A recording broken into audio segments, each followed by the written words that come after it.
श्री स्वामी समर्थ. दिवाळी ही तुळशीच्या लग्नापर्यंत सुरूच असते. तुळशीचं लग्न झालं की दिवाळी संपते. कार्तिक महिन्यातील प्रबोधिनी एकादशी ते कार्तिक पौर्णिमा म्हणजेच त्रिपुरारी पौर्णिमेपर्यंतच्या 4 दिवसात कधीही तुळशीचं लग्न घरोघरी लावलं जातं. हिंदू धर्मात तुळशीच्या लग्नानंतर विवाह मुहूर्त सुरू होतात. आपल्या कुठल्याही सणाची एक गोष्ट असते, तशीच ती तुळशीच्या विवाहाचीही आहे. ही प्रथा कधी सुरू झाली, त्याचं कारण काय, या सगळ्या गोष्टी एका कथेमध्ये आहेत. तुळशी ही पूर्वीच्या जन्मात वृंदा या नावाने ओळखली जायची. मथुरेच्या कालनेमी या दैत्य राजाला मुलगी झाली. त्याने तिचं नाव वृंदा असं ठेवलं. तर ही वृंदा लहानपणापासूनच भगवान विष्णूची भक्त.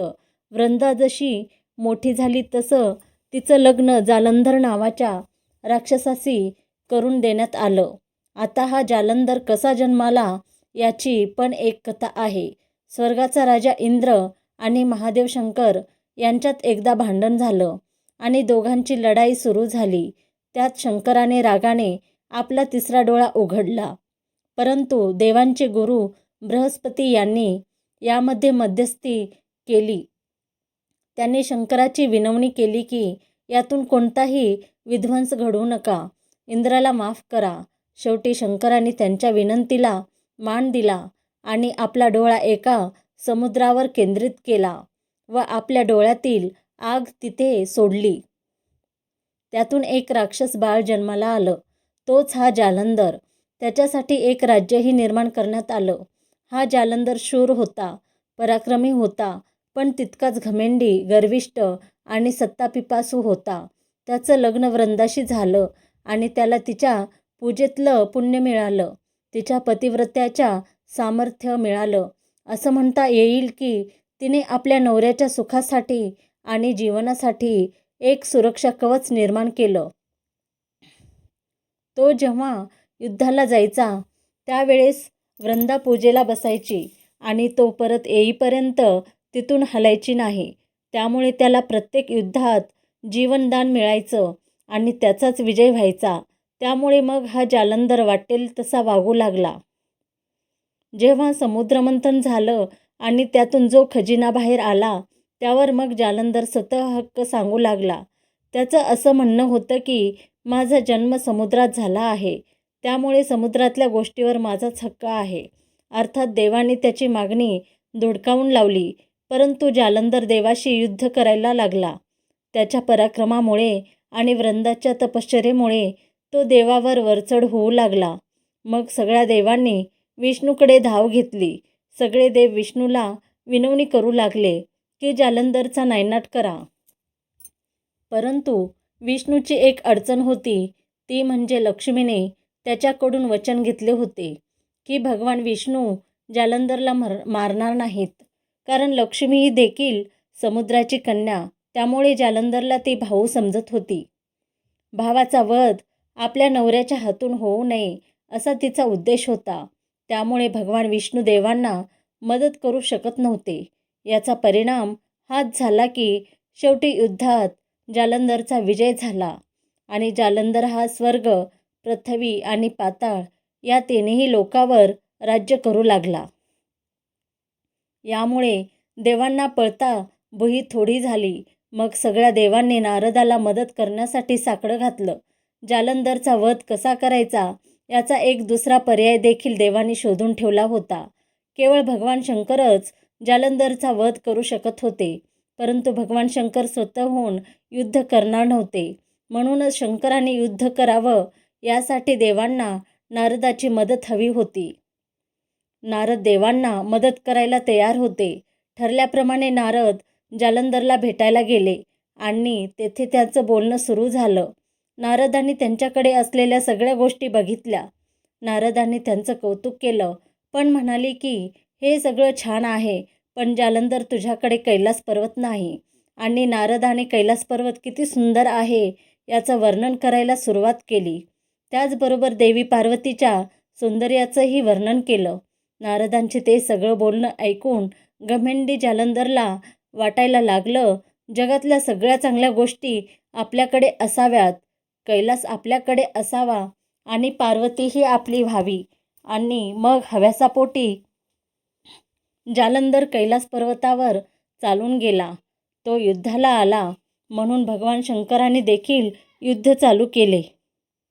दोघांमध्ये घनघोर युद्ध सुरू झाले. तसा शंकराचा पराभव करणे कोणालाही शक्य नाही, परंतु वृंदेच्या पूजेमुळे जालंधरचा वधही करता येत नव्हता. जालंधरला कोणतंही रूप घेण्याची विद्या अवगत होती. युद्ध करता करताच त्याने शंकराचे रूप धारण केले आणि तो पार्वतीकडे जाऊ लागला. परंतु पार्वतीने शंकराच्या रूपातील जालंधरला ओळखले आणि तिनेच जालंधरवरती हल्ला केला. जालंधर पळून गेला.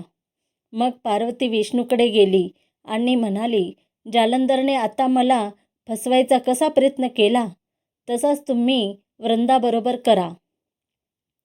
तिकडे वृंदा आपल्या नवऱ्याच्या विजयासाठी आणि दीर्घायुष्यासाठी पूजा करत बसलेली होती. जालंधर येईपर्यंत ती पूजेतून उठणार नव्हती. सगळे देव विष्णूचा धावा करू लागले, परंतु यामध्ये विष्णूला वृंदाला फसवायचं नव्हतं, कारण ती त्यांची निस्सीम भक्त होती. परंतु तिकडे युद्धात जालंधरची हार होणे देखील गरजेचे होते. म्हणून मग शेवटी देवांच्या विनंतीला मान देऊन विष्णूने जालंधरचं रूप घेतलं आणि ते जालंधरच्या राजवाड्यात वृंदा पूजेला बसली होती तिथे गेले. जालंधरला तिथे पाहून वृंदा पूजेवरून उठली आणि तिने जालंधरच्या पायाला हात लावून नमस्कार केला. पण यामध्ये तिची पूजा भंग झाली आणि तिकडे शंकराने जालंधरचा वध केला. जालंधरचे शिर राजवाड्यात येऊन पडले. वृंदेला कळून चुकले की आपल्यासमोर जालंधर म्हणून जो उभा आहे तो जालंधर नाही. म्हणून तिने विचारलं की माझ्यासमोर उभा आहे तो कोण आहे. मग विष्णू आपल्या मूळ रूपात परत आले. विष्णूंना तिथे पाहून वृंदाला कळून चुकले की आपल्याच देवाने आपल्याला फसवले आहे. म्हणून वृंदा चिडली आणि तिने विष्णूला शाप दिला की तुम्ही हृदयशून्य दगड आहात, तू आता दगडच होशील. त्याबरोबर विष्णू दगड झाले. त्यालाच शाळीग्राम असे म्हणतात. बघता बघता हा शाळीग्राम मोठा होऊ लागला आणि सर्व जग व्यापू लागला. त्यामुळे संपूर्ण भूमंडळाला धोका निर्माण झाला. मग परत सगळे देव आणि लक्ष्मी देखील वृंदेची प्रार्थना करू लागले. शेवटी जगाच्या कल्याणासाठी वृंदेने आपला शाप मागे घेतला. जालंधरचं शिर आपल्या मांडीवर घेऊन वृंदाने अग्नीत प्रवेश केला. तिची जळून राख झाली. त्या राखेतून एक वनस्पती बाहेर आली.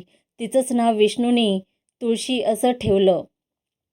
त्यानंतर विष्णूने तुळशीला वरदान दिलं की तुळशीबरोबर नेहमी शाळीग्राम असेल.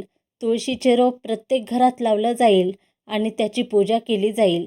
विष्णूला जे काही अर्पण केलं जाईल त्यावर तुळशीपत्र असेल.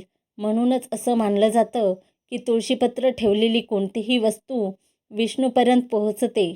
मग ते नैवेद्य असो, दान दिलेले धन असो किंवा आणखी काही. ही घटना कार्तिक महिन्यात घडली. म्हणूनच या दिवसात तुळशी विवाह केला जातो. हा तुळशी विवाह करताना तुळशीला सौभाग्याची लेणी दिली जातात. लग्नाचे सगळे विधी केले जातात आणि लग्न लागल्यानंतर फटाक्याची आतषबाजी देखील केली जाते. विवाहित दाम्पत्यांनी तुळशीचं लग्न लावावं असं म्हटलं जातं.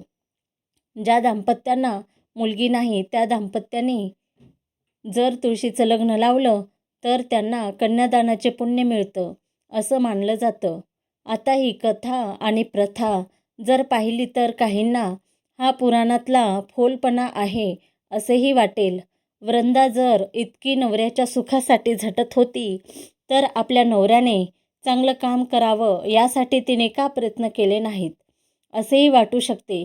किंवा काहींना देवाच्या गोष्टीतही स्त्रीला दुय्यम स्थान आहे असंही वाटू शकतं.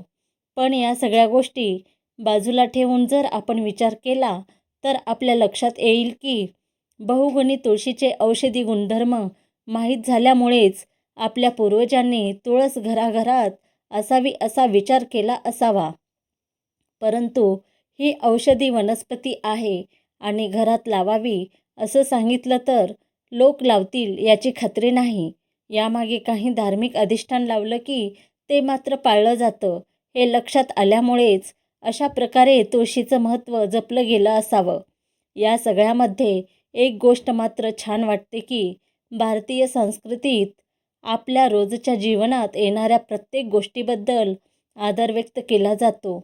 आपल्या सभोवतालच्या पर्यावरणाचाही विचार केला जातो. वटपौर्णिमेला वडाची पूजा होते, पोळ्याला बैलाची पूजा होते, तुळशी विवाहाला तुळशीची.